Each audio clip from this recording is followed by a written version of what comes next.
Hi everybody, how are you doing today? I wanted to do something a little bit different today. I'm wanting to explain to you how it is that I got to where I am today. The reason I'm doing this is because I believe that for new writers in particular, or for those people who might still be on the fence about whether or not they think that self-publishing might be a career for them, then it's a little bit difficult to know the whole process, like how somebody goes from having an idea for a book to being to somebody like me who has been supporting herself independently for 11 and a half years as an indie author. So, as I say, it might be a little bit rambly. I don't know. I'll do my best not to share too much information about me personally, because I'm sure you're not interested in that. But I do want to try and explain where it is I came from and how it is I ended up here. So if you're at all interested, grab yourself a cup of coffee and let's chat. My story for this particular bit started back in 2013. Now, at the time, I was still married. My children had left home, obviously, because they'd grown up, and I was an empty nester. My husband at the time was working as a fencer on a farm. So I lived in rural New Zealand, with just the cows and my dog for company. And that was pretty much it. And in March of 2013, my father died. And he was my only parent at the time. And as my mother had died quite, huge years before. But my father and I had gotten close over from the beginning of about 2013 onwards. But in March, he died suddenly from a heart attack. And I'll admit, that was sort of like the last straw for me. I had, my kids had gone. My husband and I were barely talking. I was really quite in an unhappy state in my life at that time. And of course, my father's death just made it worse. So I do believe for about 6 months, I did absolutely nothing except watch the Food Network. I hate cooking, but I have a thing for cooking programs. I love watching them. Anyway, I don't know what it was that caught my eye. I think it was an email or something else like that. But anyway, I did get an email about October of 2013, and it was talking about NaNoWriMo. Now, I know that NaNoWriMo now has, they've kind of shot themselves in the foot and they've closed down, and understandably, because the things they've done in the last year have not been good for writers at all. But back in the day, back in 2013, they were touted as one of the best ways to get your novel written. And now for me, I had been reading since I was 4. And through the years, through my marital ups and downs, through kids and everything else, I absolutely loved the written word. And by the time I had gotten this notice, I was delving more and more into books. And I did, sort of like there was like a combination. It was a combination between that email and some promotional material I'd seen and the books I was reading at the time. And I noticed my mind was starting with that inevitable what if? What if instead, if the author hadn't cut the story off there, if they had done this, this, this, and this? What if instead of going this way, they went that? What if this happened? And I didn't realize it, but my mind was churning. It was already creating. I just hadn't acknowledged it. But I decided, because I literally had nothing else to do in my life except cook my husband dinner, watch him eat in silence, watching the television. He would be in bed by 8:30, and I'd be sitting there on my own thinking, what am I doing? I had no life. Now, I'm not saying that my kids didn't get in touch every now and again, because they did, but of course they were still young. They were young adults. They were out there in the world. They were doing their thing. But at home, for me, life was really bleak. So anyway, I decided to do NaNoWriMo. I thought there was no reason why I couldn't. At the time, you had to do 3,000 words a day. And the idea is that if you did your 3,000 words for the month of November, then by the time you were finished, you'd have a 90,000 word novel, boom, that you could then publish, self-publish, do whatever with. And this was all new to me. I didn't know anything about this at the time, but I sat down and did NaNoWriMo. And in the course of that month, in November of 2013, I wrote The Reluctant Wolf, which was my first ever self-published fiction book. And I had written probably half of The Runaway Cat, which was the sequel to The Runaway Wolf, to The Reluctant Wolf. And I just kept writing. And pretty much I haven't stopped. But that's just the writing side of things. You know, my life ebbed and flowed. When I did start selling my books and actually people, shock horror, people actually bought it, I made money. And I will admit, I took that money and basically gave the finger to my husband's attitude. And as I say, I've been supporting myself independently with my books ever since.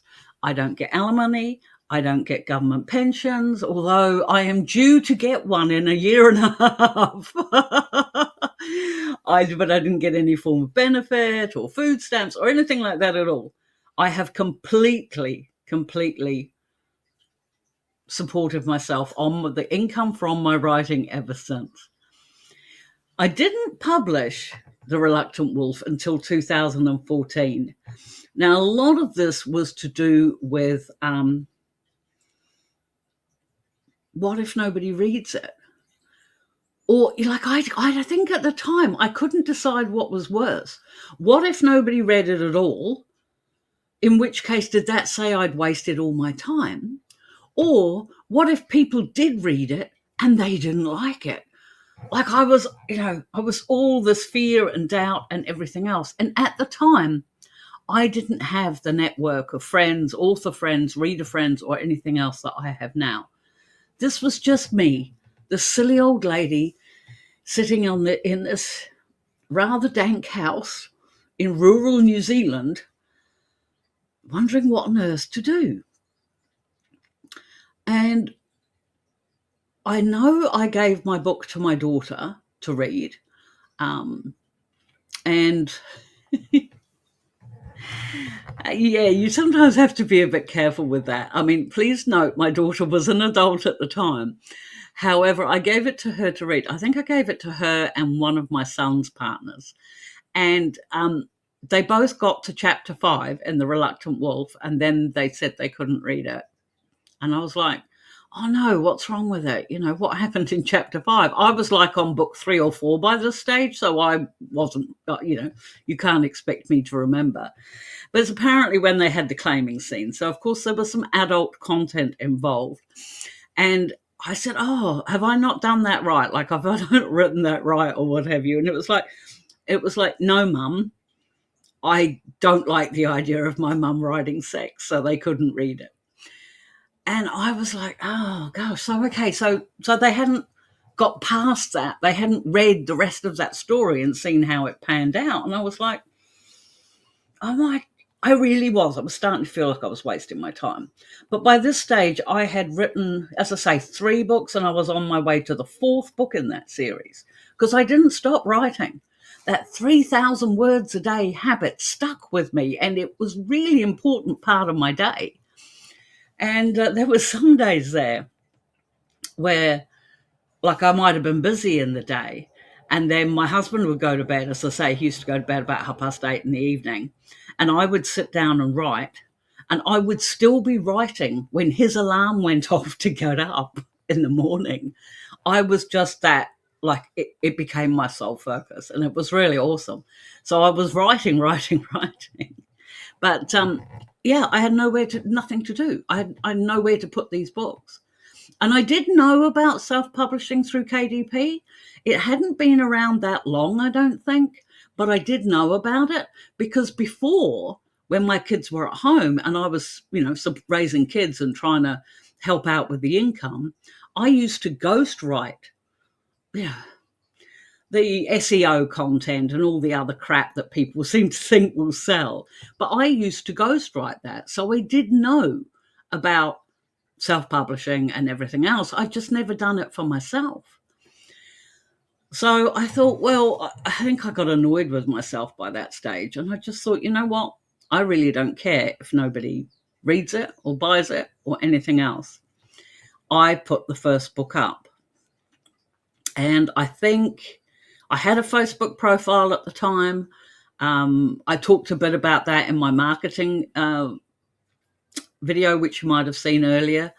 And I just was like, like, what do I do? And I think I just put something like, oh, I put a book up, just like, here it is. And I pretty much ignored it. And I don't know. I mean, obviously, I had told my husband what I was doing. And I think he'd said probably about a week afterwards or something, he said, so, is it selling? Is it selling? And I was like, I don't know. I haven't looked. Like, I didn't expect it to. I've got to admit, I shied right away from it. I didn't want to look. I didn't want to see what a crushing failure it was. But my husband was pushy. So I went onto my dashboard on Amazon and it said that I'd made something like, I think with my first book, I think it said it had made something like $3,000 or something. And my husband was like, oh my gosh, that's incredible. Because you've got to remember, he was on minimum wage. There was not a lot of money ever came into our house. That was a lot of money to us, especially back in 2013 or 2014. And I said, look, don't count on it. Don't. It's probably a glitch. Amazon's probably had a glitch. Just don't. And so, but, for my husband, he was getting, it's like, so every day, oh, well, have you checked your sales? Have you checked your sales? And I hadn't. And by the end of that first month, I had made something like $10,000. And it was like, I said, Amazon takes 60 days to pay, right? So I wasn't going to get that money until, so that was the end of February, March, end of April. And I refused to count on it. I refused to believe it would happen. But I did, in the meantime, put the second book up, the sequel to the book, because at the back of the first book, I had put the first chapter of the second book. So I put the second book out. I thought, well, if this is actually working and people are actually buying my book, then it's only fair to like cash in on this quick. You know what I mean? So I did that. And that book sold as well.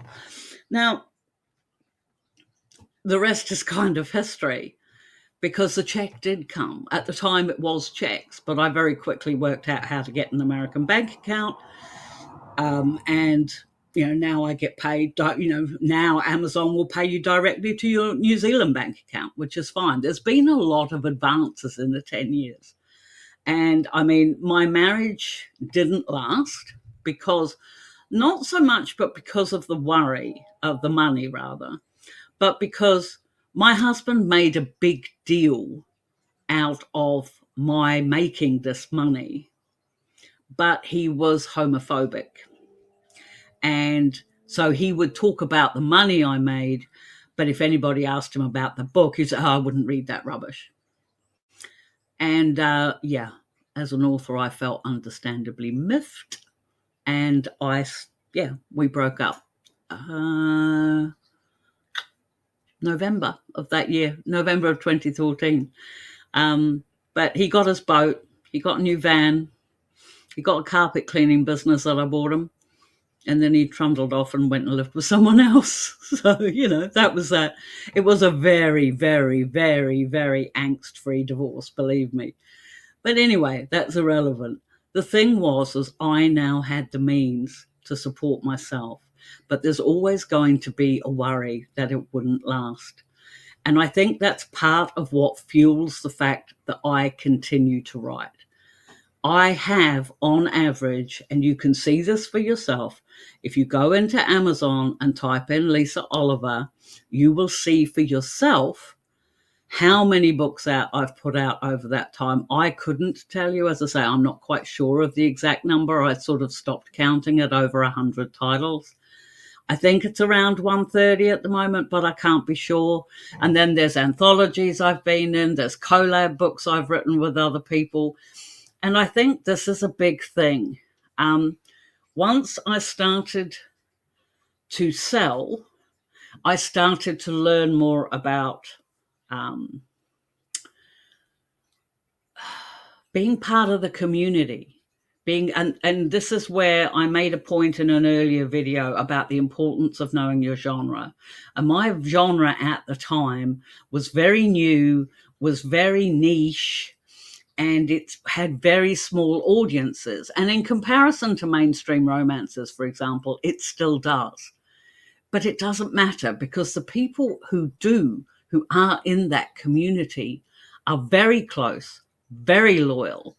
I have readers who prove to me on a regular basis that they have bought every single one of my books. They have been following me for 11 and a half years, and they have bought everything.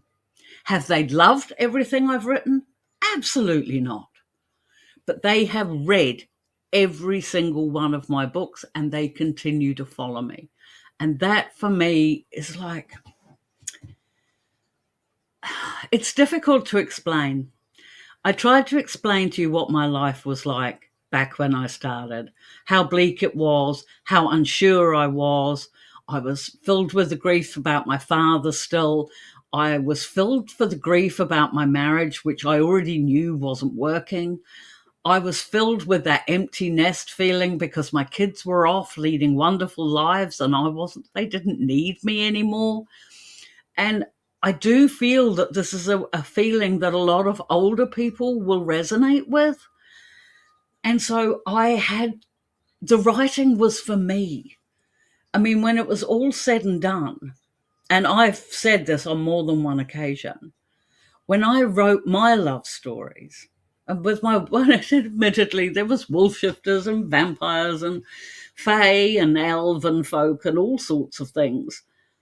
But when I wrote those love stories, I was writing the love story I wished I'd had in my life, and I never did. And every single one of my books includes themes of unconditional acceptance, of being accepted exactly the way you were. And that is something I felt I had missed all my life. But all of a sudden, I was in a community that understood. I was in a community that loved my characters. That, there were times they wanted to smack my characters. There was times they wanted to see bad things happen to my characters. I'm writing about one of them now. But they were actively engaged in my characters. And this didn't happen overnight. As I say, this is 11 and a half years I have been in this business.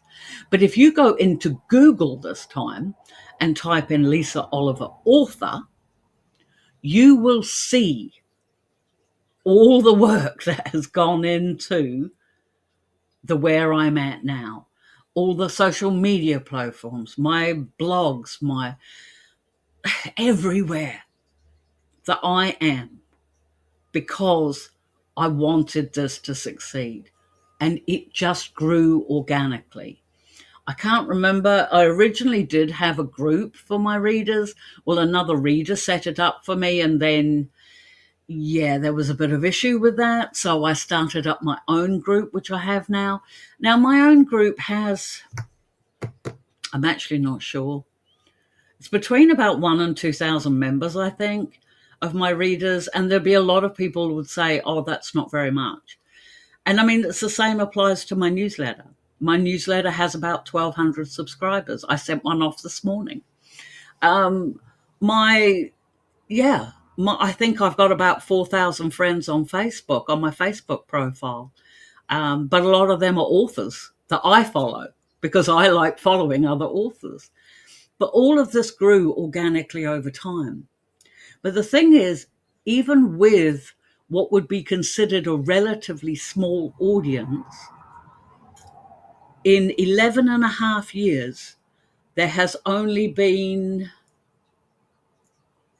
2 months, 2 months in 11 and a half years where I haven't hit my $10,000 a month income target, because that is my target for me.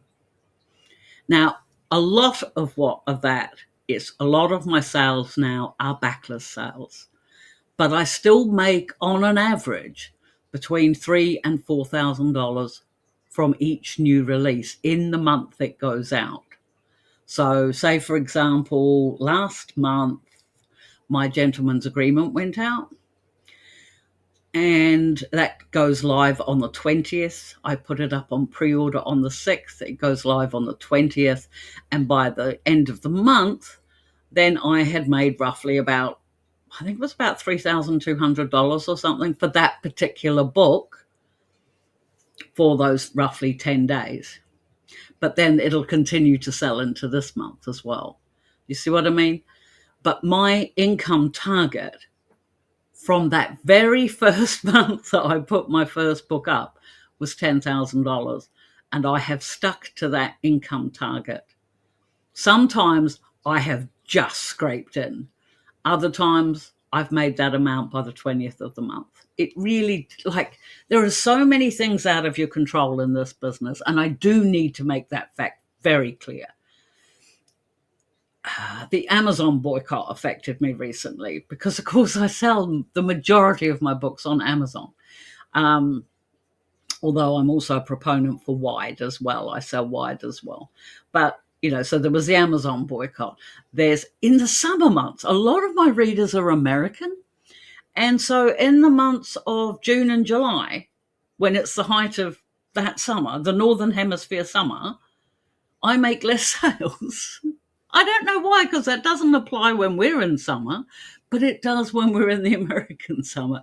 But that's because that's where most of my readers are. And I think the other thing that I didn't expect when I first put my first book up, but what I do know I appreciate more than my monthly income target, is the friends. The huge number of friends that I've made along the way. Now, admittedly, they're all online because I still live in rural New Zealand. But I now can private message one of the authors I used to read and just will be chatting about different things. I've been in collabs with authors I used to read. And it's still quite a surreal feeling, even after all this time. It's a really incredible feeling, but it's a very wonderful feeling as well. My kids tell me that I don't have a life, and sometimes they worry about me, although they know that I have complex PTSD. So my safest place is my home, and I like being here. I live alone. I don't have my dogs anymore. But I am busy all the time. Like even this morning, I was busy making up an e-zine to send to my Patreon Happy Mails. I haven't done my word count for the day yet, but you can guarantee I'll do it before I go to bed, because that is really important to me. And I think it's a case of, when I first started, I had nothing to lose. So I just took a risk and I did it. And I think that's the message I want to impart here. I am not telling you at all that you can make the money I make. I'm not saying that absolutely. As I say, there are too many variables out of my control, or out of our control as writers. But if you don't try, you don't know. So if you have been thinking about writing and you have been thinking about self-publishing, then what do you think's holding you back? What's stopping you from hitting the publish button? I think about my first book now, The Reluctant Wolf, and I'm sure if you've watched other videos of mine, then you already know that book wasn't even edited. And yes, it did, while it did sell, it had some horrible reviews. And so there's a little tip for you. Don't read them. It's as simple as that. But but when I did my 10-year publiversary and I had a hardcover version of that book made, and I put a poll out to my readers and I said I was doing that, and it was only going to be available for a limited time, and it was. I said, should I get it edited or should I leave it the way it was? Quirks and all. Britishisms. There was words in there my readers didn't understand because I'm a UK-born person who lives in New Zealand, and that book was set in a fictional town in the United States. And they said, no, leave the quirks. So I did. So the 10-year hardcover publiversary version of that book has all the same quirks in it that was there on the first day it was published. And I'm very proud of it. I'm very proud of what I've achieved. And that takes a lot for me to say that because I'm not usually that sort of person. But the only reason why I'm talking like this at all is because there might be one person out there who was very similar, who was in a very similar situation to the place that I was in back in 2013 or 2014. And maybe you've written a book, or you've thought about writing a book, or you've started writing a book and then you just discard it because you have reached that point in your book where you think everything you write is crap. That is part of the author cycle. Every single author goes through it, myself included. You have the exciting bit, you have the dreary bit, and you just keep writing because then you get the great bit. Every author goes through that. So I'm just letting you know. But anyway, my dears, I have been talking for almost half an hour, and I'm sure that's more than enough for any of you. If you have reached it this far, would you just type something silly in the comments like yay or quirks or something, so that I know that you made it this far and you actually listened right through? That would be so cool. I do promise I shall go back to regularly scheduled programs. If you've got any questions that you want me to address in videos, anything that you particularly feel is holding you back from self-publishing at this point, or writing, or anything else like that, put that in the comments below, and I'll either answer in the comments or I'll let you know. I'll answer and let you know. I'll make a video on it. But anyway, that's how I got here. And now I have to go and make myself a cup of tea and get my word counts done for the day. So keep writing, my friends, and we'll catch up with you soon. Don't forget, my videos are out Monday and Thursday, and if you want to keep up to date with those, why don't you tickle the subscribe button? Thank you so much, and we'll see you later. Bye.